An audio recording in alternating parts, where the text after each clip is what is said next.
Hello beautiful soul, welcome back to my channel. This is my channel, Ame from Japan, Kabayan. Leo, this reading is for you. February 1 to February 7, 2025. Maraming salamat po na sa mga subscriber, new subscriber, cross-watcher. Sa mga bagong pasok dyan, welcome na welcome kayo sa bahay ni Ate Aimee. Salamat kayo sa nakataba ng puso ninyong mga comments. Sa mga nagpa-personal reading, maraming salamat po. Kung gusto nyo na energy nyo lang talaga, ang gusto nyo makuha natin, all the details, para sa personal reading ay nasa bottom video na ito. This is a general reading. Magkaiba ang general reading at ang personal reading.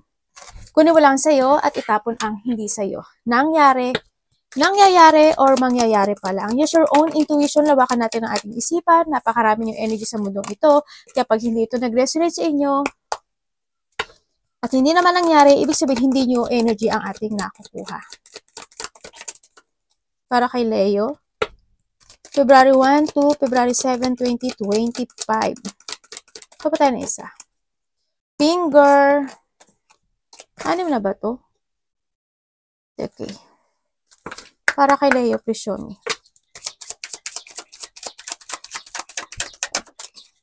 Uy. May something. Uy. Ba yun? Dali lang. Okay. Leo. Wow! Tingnan mo. You have the both. Money or property through an inheritance. Winning or a windfall. Congrats kung ano man ito. Mukhang ito na yung ano, no? This is a shipment ng iyong buhay. Yan, may mga parating. Maaring may manalo, no? Sa nakita ko ito. Anything. Sa sugal, sa kumbaga mananalo, kumbaga may mga sitwasyon na malalakpasan mo, yan, may mga sitwasyon na makakaramdam ka ng happiness, ganyan. O iba dito is mana, pera, ganyan. As in, magbabago, as in malaking pagbabago. A good change. Lalo na when it comes to money. Siyempre, kung hindi kayo gagalaw, di good luck. Ito yan, Kung hindi kayo gagalaw, kung ano lang daw yung ininvest nyo, at kung ano lang yung ginawa nyo, yun lang din na ma-harvest nyo. Diba? Yun, diba? Yun pa lang pagkakasabi ko, We have the bird flying. News is on the way. Yan, may mga news, Mukhang may mga good news happen. Kasi ito yan. May mga good news happening sa'yo. May mga ito yun, kung titignan mo siya, diba? Parang lumilipas siya ng pataas. Ibig sabihin,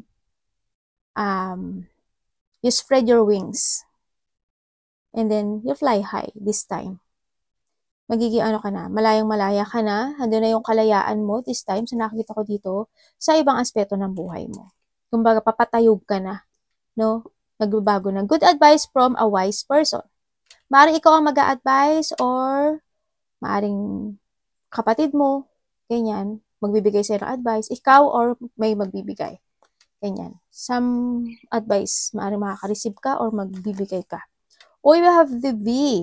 The victory is some endeavor. Congrats! Tingnan mo naman, may makabulaklak na yan, diba? Ibig sabihin, this is your victory. Ito na yan, Ito na yung mga, good news and the good advice, yan. And also, maybe you are related to an Aries, Yan, dito natin yan. Mukhang iba dito, there's a connection with someone. Ganyan. Or may mga magte-text sa inyo. Maring related ito kaya sa fire sign kasi Aries is a fire sign. Same mo ng same mo ng element or Aries. Of the finger, warning, may mga problema na ngayon. Siyempre, natural yun. May mga either now or in the future. May mga problema. No? And ingat kayo sa finger nyo. No? Baka there's something happen when it comes to your finger, maipit, mahiwa, masugatan, maganon. Wag naman sana maputol. Actually, syempre, wag naman. Wag naman po ate. Oo nga. Basta something happen to your finger. Pag-ingat kayo. Baka kung saan kayo maipit, saan kayo matusok yan, mapaso, anything. Basta finger. Ikaw or malapit sa puso mo. Diba? Ang ganda na, You have the 1, the 5, 33, 35. Aba, tingnan mo ha. Tingnan mo nga naman ang pagkakataon. Tingnan mo ha, tingnan mo. It's 6. You have to 3. Baka ano mo yan? Edad mo, birthday mo, or related sa yung mga number na yan. Di ba? Ang ganda nung number mo Even. We have the 1. Okay. Ibig sabihin, andito na yung isang situation na you will receive some communication, information, ganyan. May ma-receive ka doon. Dito nga talaga si bird flying. Tsaka yan, makaka-receive ka ng communication or information from someone. Nagkakaroon na sa'yo ng transformation, a big transformation kasi andito ka na, you're starting. Sabihin, meron ng kang gagawin na isang bagay sa buhay mo, no? Kumbaga, you start fresh, you start to fly, you start to grow, kaya you start to explore something sa buhay mo, ganyan, sa nakita ko dito. Kasi nagkakaroon na rin siya ng growth, no? Sa nakita ko dito. It's more on intellect ka ngayon, sa nakikita ko dito. It's good, yung energy mo. Ang laki mo naman yun. Well, lucky ka naman talaga. This year is your lucky, no? Pero tatandaan mo, syempre, meron ka, the haystack. Kung ano yung pinunla at ginawa mo, yun yung maaani mo, di ba?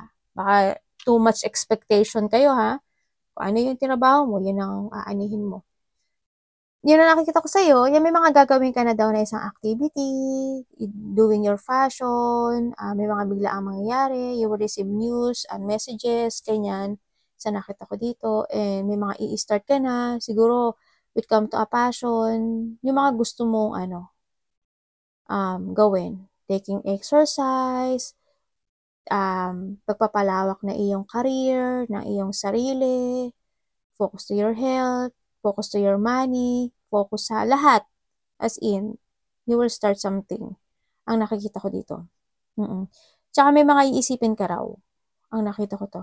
Nagkakaroon na ng growth sa'yo kasi nakita ko, andito na yung iyong confidence, you know your purpose, andito na yung iyong self-vitality, unti-unti nang bumabalik ang iyong sigla this time sa nakita ko dito. May mga talagang handun ka na talaga sa future. Tama mo, puro good yan, no? Future talaga. Nandito na yung may mga, there's a victory and success na rin talaga ako nakikita sa iyo. May mga mag-a-unlock sa iyo, no? Sa nakita ko. Ang nakikita ko rin dito is kasi meron tayong bird flying. And tanda mo, ito si Victory and Success din yan, ha? Ayan, si V. Dito sa Victory and Success, there's a growth ako nakikita sa iyo dito. And then also, there's a luck, growth, achievement ako nakikita sa iyo. May mga mag-a-unlock, may mga changes of the destiny ako nakikita sa iyo, no? Also, ay nahandito na rin yung mga idea mo sa nakita ko dito. Someone's connecting you. By your intellecting. May tao na kumukonect sa iyo or may kukonect talaga sa iyo, no? Sa nakita ko dito. A person na maaring soulmate mo or a karmic person from the past, ganyan, sa nakita ko dito. Yung mga past situation mo o karelasyon mo yan, may kukonect sa iyo. And then also, sa nakita ko sa inyo is, nagkakaroon sa inyo ng spiritual growth, no? This time. Mas more kayo magiging spiritual, mag-enlighten more ang inyong mag-growth ngayon, no? Sa nakita ko. May abundance akong parating. May mga tutulungan ka raw. Tutulungan ka or tutulungan ka nila. Yun pareho. Tutulungan mo sila, tutulungan ka rin nila. Ganun sa nakita ko dito. And syempre, andito rin yung you are focusing to fulfill na talaga. May mga fulfillment ako. Ibig sabihin, may nagtapos na totally. Kumbaga, you are starting to fulfill your work, profession, dreams, and nandito na yung tibay ng loob mo, nagkakaroon na ng stability. There's a long-lasting stability this time kasi nagkakaroon na ng shipment sa'yo. Kumbaga, nagkakaroon na ng calmness this time kasi it's more on growth ang nakikita ko sa'yo. Andito na yung sitwasyon na mayroong there's a beginning of, kasi andito siya. Sabihin, may tao na magkakaroon ng enlightenment sa inyo. Maaaring the past situation, sa nakita ko dito. may tao na kukonek sa'yo na maaaring magkakaroon siya ng enlightenment. Yun ang nakikita ko. May kukonek sa'yo. Past person. Meron tayong Virgo, Sagittarius, Taurus, and Gemini, and Pisces. And also Aries. Ayan. Tingnan natin. Yung mga kasiyahan na darating sa'yo. Kasiyahan. Also, extension sa iba. It's more on positivity ang ganap sa'yo this time. Para kay Leo.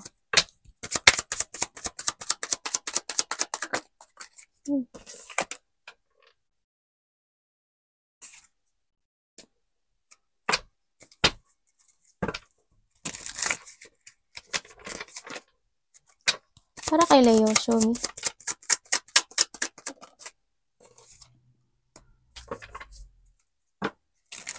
Ba? Leo.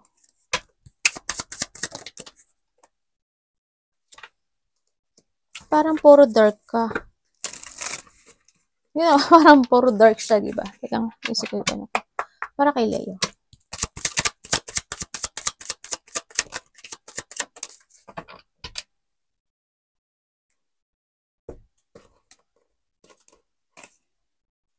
Okay. Okay. So, nakita ko sa'yo dito is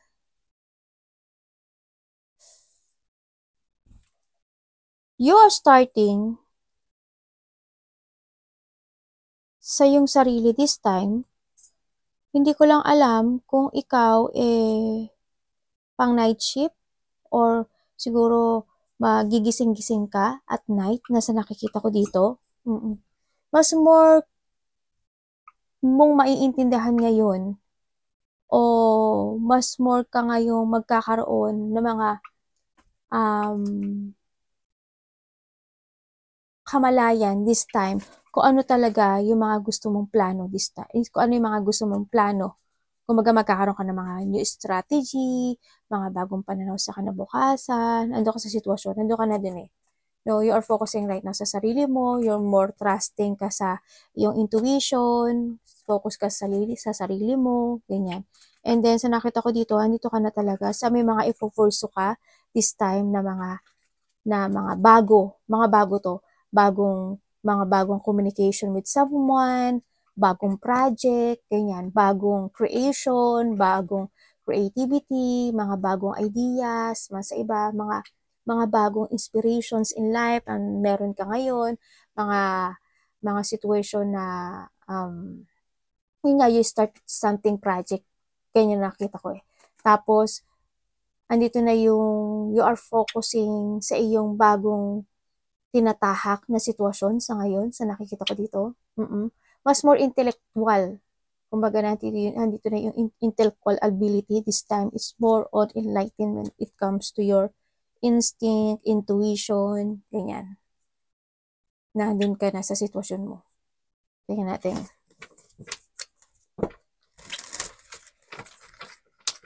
This is your new journey, no? Yung new journey and your new energy this time because nandito na ka na sa iyong, it's more on victory and success and growth ang nakikita ko sa iyo.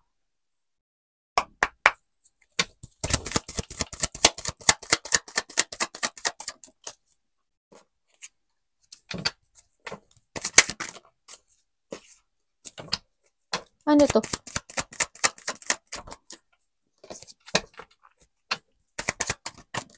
Uy, ano to? Bakit? Parang galit si ate. May nakita kasi ako eh. Bakit? Ganun eh.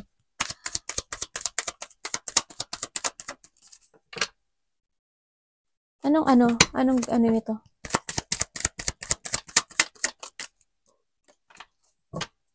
And then,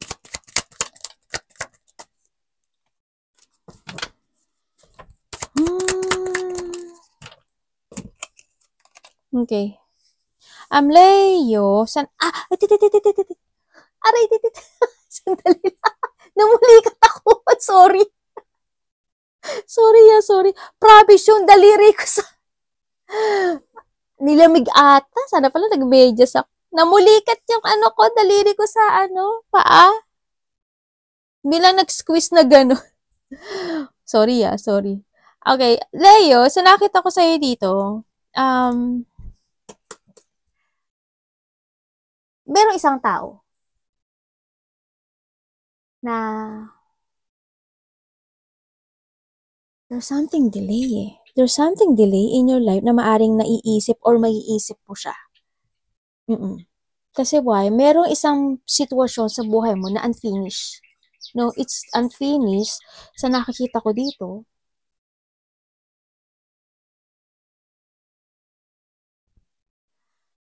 Parang nagkakaroon ka ng mental trap sa nakikita ko sa'yo dito because of the situation na may mangyaring magka-crush.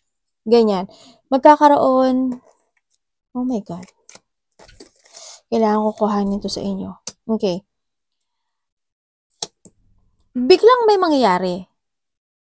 Or maybe sa iba is unfinished business, unfinished business to. Galing ito sa isang tao. Kasi, meron dito na unfinished business na may tao na maaring kayo is nagkaroon kayo ng separation nito. Or kasi gusto niya kumonek sa'yo na naghihintay siya.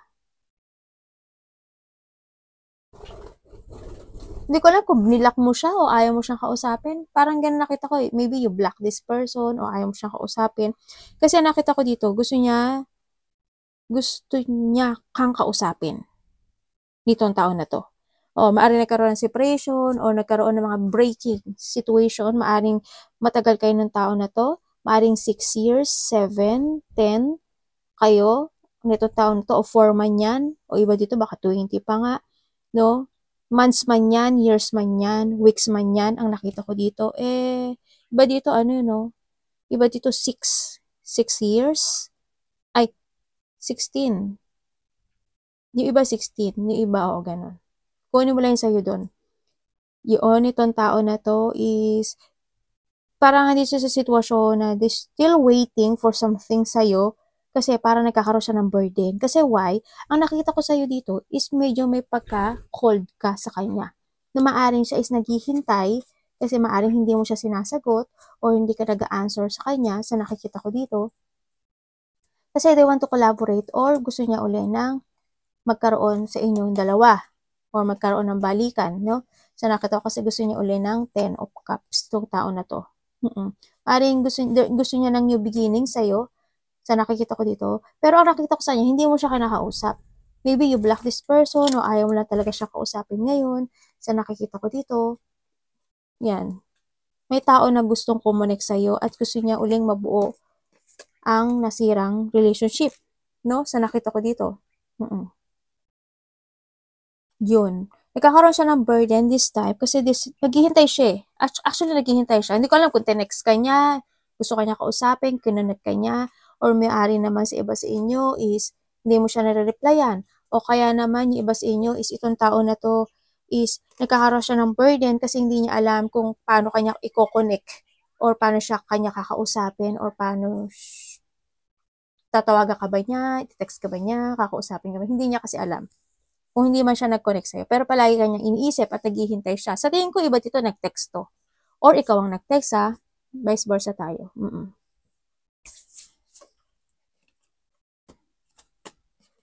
Sa iba naman sa inyo, magkakaroon daw ng delay sa ibang situation nyo sa buhay kasi may mga gusto kayong aksyonan o may mga mayroon kayong mga dapat gawin talaga sa nakikita ko. Kumbaga, halimbawa, mayroon kang project o mayroon kang gustong gawin. Pero, yung sitwasyon na yun is madidelay siya ng konti, no? Sa nakikita ko. Kasi, why? Kasi meron pang isang situation sa'yo na dapat mong asikasuhin o dapat gawin. Ganun nakikita ko. Kasi madidelay daw to eh. Parang meron pang ibang plano dapat dun sa sitwasyon na yon bago mo gawin yung isang part na yon. Ganun. Ipasok mo ko saan to. Ganyan. Yan ang nakikita ko. Tingnan natin, High Priestess.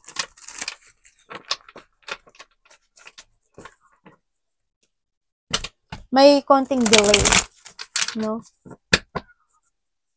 Nagkakaroon ng restriction sa iba, no? Sa iba sa inyo, alam nyo ba na meron daw kayong gagawin na isang bagay sa buhay nyo? May gusto kayong actionan actually eh. Pero, sa part na yon may interrupted. May something pipigil. Ganon. May magi-interrupt. May taong magi-interrupt or may iba ka. Yun nga solad ang sabi ko sa inyo, di ba? May bago ituloy-tuloy yun, meron munang for a while na dapat gawin. Ganon. Ang nakikita ko. Hindi ko alam why. Ganon nakita ko. May konting delay sa ibang aspeto ng buhay mo.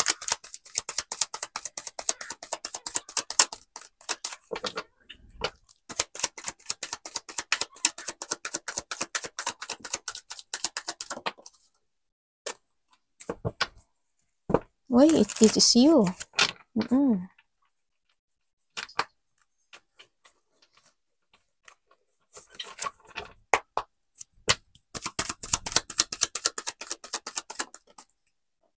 Nako, may lalaki. May lalaki nere.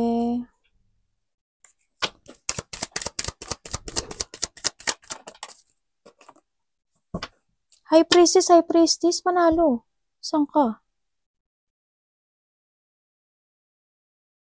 Bakit po dalawa High Priestess dito?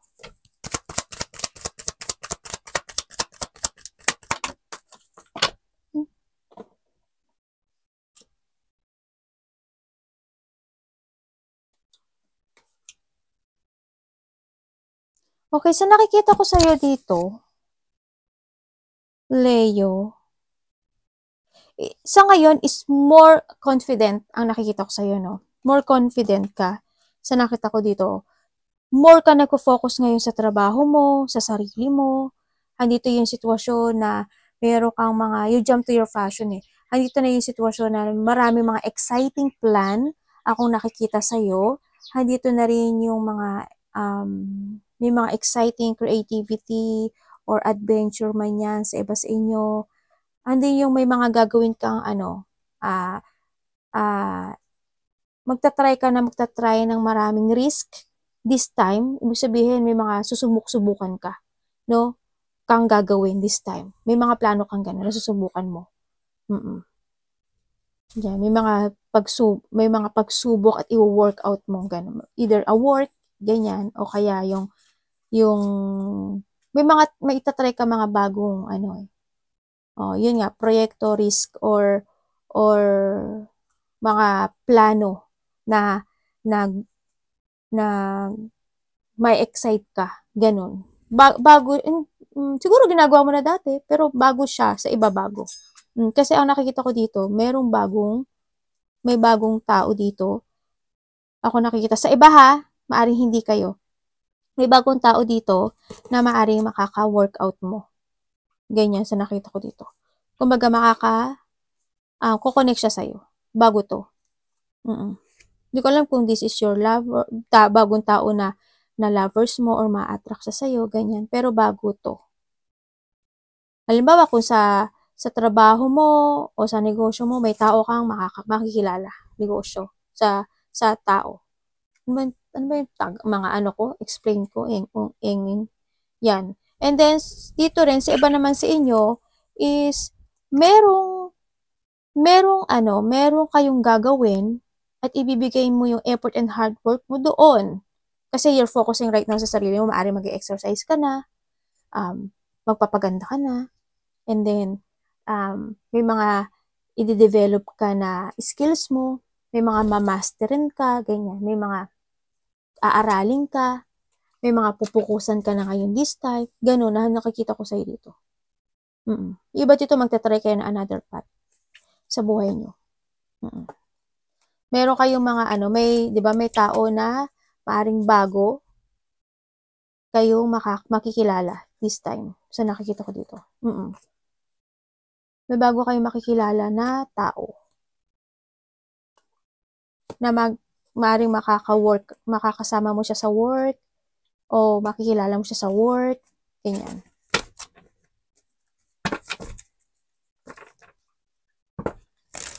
Sa ngayon, Leo, ang nakikita ko sa'yo, magiging quiet ka this time, pero yung pagiging quiet mo, it's more on attraction sa iba. Kasi ang dami mo ma-attract, ang daming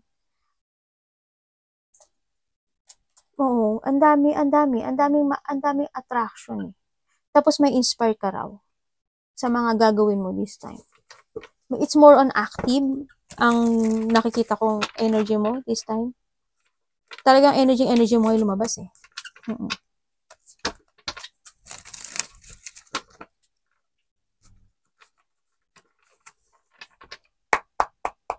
High yung iyong energy this time. Ready to grow this time. More on growth. Tingnan natin ang iyong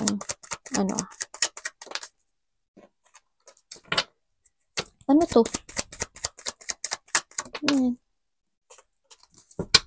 Abaw, bakit? Ba't nandito? Oh. So, may tao dito naghihintay. Nagkakaroon siya ng burden. Ba't lumabas ka na naman? Nitong tao na to. Maaari itong tao na to, naging karelasyon mo na to dati. No? Hindi ko alam kung asawa mo siya o relationship mo siya within the 10 years, 8, 11, 9 months man yan, years man yan, something ganun. Nagkakaroon siya ng burden ngayon. Sa nakikita ko sa kanya, hindi siya stable ngayon kasi they're still waiting you. Sa nakita ko dito. Naghihintay siya sa'yo. Naghihintay siya. Kasi gusto niya makipag-commit sa'yo this time. Gusto niyang i-work hard yung inyong situation at bigyan pa ng isa pang pagkakataon ang nakikita ko dito. O diba, lovers again. Relationship ito, baaring iba kayo, kayo. Pero nakikita ko, nag-shower na naman. Ay, naku po. Betcha na. Ato din na, ikaw din. Nakita ko sa'yo, talaga nandito ka sa in your destiny. Pero gusto niya union sa'yo. Gusto niya na open communication sa'yo, sa nakikita ko dito. Maaring, hindi ko alam kung asawa mo siya, boyfriend mo siya, kasi nakita ko naging matagal kayo nito. Tingnan ko, ano nito? Bakit kaya medyo sinasabi dito sa akin ng card, hindi to mabuting tao. Kasi user to eh. Hindi ko alam kung stable siya, or siya, may pera ba siya, may trabaho ba siya, pero hindi ko nakita stable siya. Siguro siya, hindi ko talaga nakikita eh. Siguro kung may trabaho siya, pero hindi siya ganun ka-stable sa nakikita ko dito. Maaring, hindi ganun ka-boom yung kanyang yung career sa nakita ko dito. Ito yung tao na medyo obsessed. Medyo nagkakaroon siya ng insecurity sa'yo, no? This person is disloyal, is more on chaos.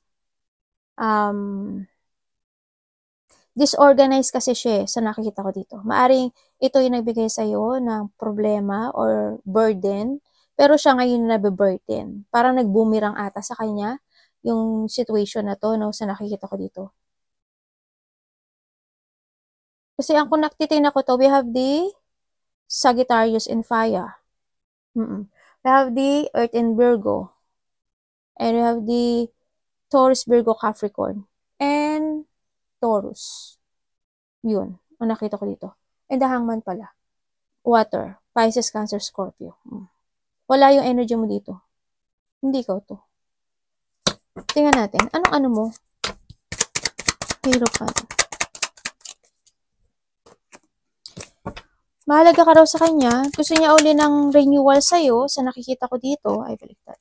Pero ang nakikita ko sa kanya, this person is the breaking a promises sa'yo, no? Talagang ano siya, hindi siya pwedeng, talagang ano siya, sinungaling siya. Yan, fire sign na naman, oh, diba? Hindi siya pwedeng pagkatiwalaan. A person na abusado, person na controlling, may pagka-bitter siya ngayon, manipulative, wala sa katwiran actually. Pag namatwiran siya, wala sa katwiran. Lagi siya nangangako na napapako, very cold, dishonest. Actually, maaring naapi ka dito, no, sa kanya. Ano to, medyo, yun nga, gusto niya uli ng renewal sa iyo. Itong tao na to. Bakit ka ba lumalabas sa amin? Pero may naghihintay. Ini-spy ka nito. Gusto ka niya kausapin. Pero, masama ng ugali niya kasi masama yung espiritu nakikita ko sa kanya. Ace of Swords.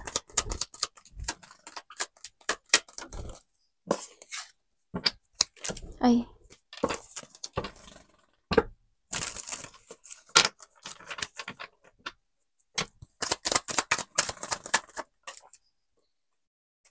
Sa ngayon, nakikita ko sa'yo, it's more on relaxing, no? It's more on masaya. Ang nakita ko sa'yo kasi you're focusing right now sa trabaho mo, sa stability mo, sa work mo, sa sarili mo. Actually, meron ka na talagang nilet go sa buhay mo. And now, nagkakaroon na ng peaceful o nagkakaroon na sa'yo ng unti-unting mental peace.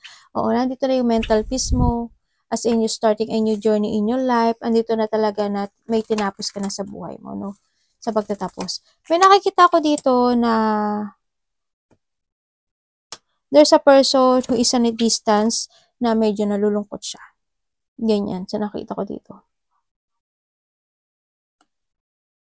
Andito ka na sa 3 of Swords, oh. Expect the unexpected. Unexpected a blow-up emotion happen within the 3 days, 3 weeks, something 3 hours. Ang nakikita ko dito, maaaring may mga magaganap na maiirita ka, maiinis ka, may isang sitwasyon sa buhay mo na magkakaroon ka ng emotional anything. Malilito ka, makakaroon ka man na hindi saya, maaaring pa makainisan ka, mga ganyan. Or something, conflict malaki man o maliit yan. Or may maaalala kang na something na makakapagpalungkot sa'yo, ganyan. Sa nakikita ko sa'yo dito. Sinasabi dito na kailangan mo daw ayusin yung pagmamanage ng iyong money. Sa nakikita ko dito, no? Kasi pag hindi mo tinapos at hindi mo inayos yun, medyo baka sakaling magkaroon ka ng problema sa money.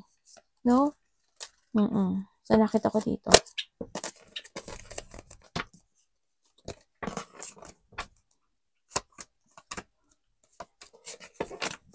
Anong pwede ko pa malaman to is?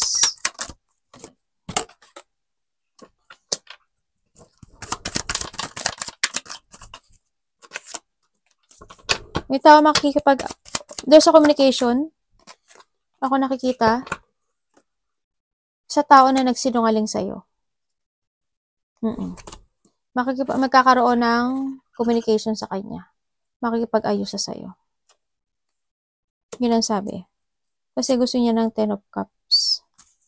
Gusto niya ng new beginning at gusto niya buuin ang nasirang relationship niyo.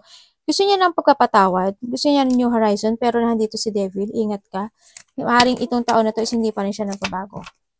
Arigatou namaste, God bless.